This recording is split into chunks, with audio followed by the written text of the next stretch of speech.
Čo sa stane s vašim telom, keď každý deň jete ultraspracované jedlá? Niečo, čo necítite hneď, ale vaše telo to cíti. Zvýši sa hlad a priberiete aj bez toho, aby ste jedli viac. Inzulín lieta, energia kolíše a nálady padajú. Riziko srdcového ochorenia až plus 50%, depresia plus 20%, predčasná smrť plus 15%.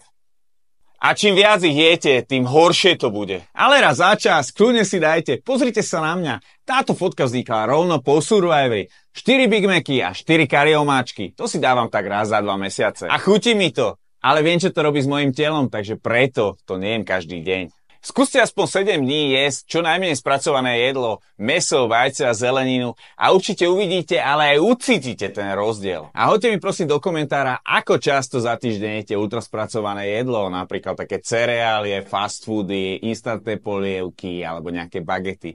Ďakujem.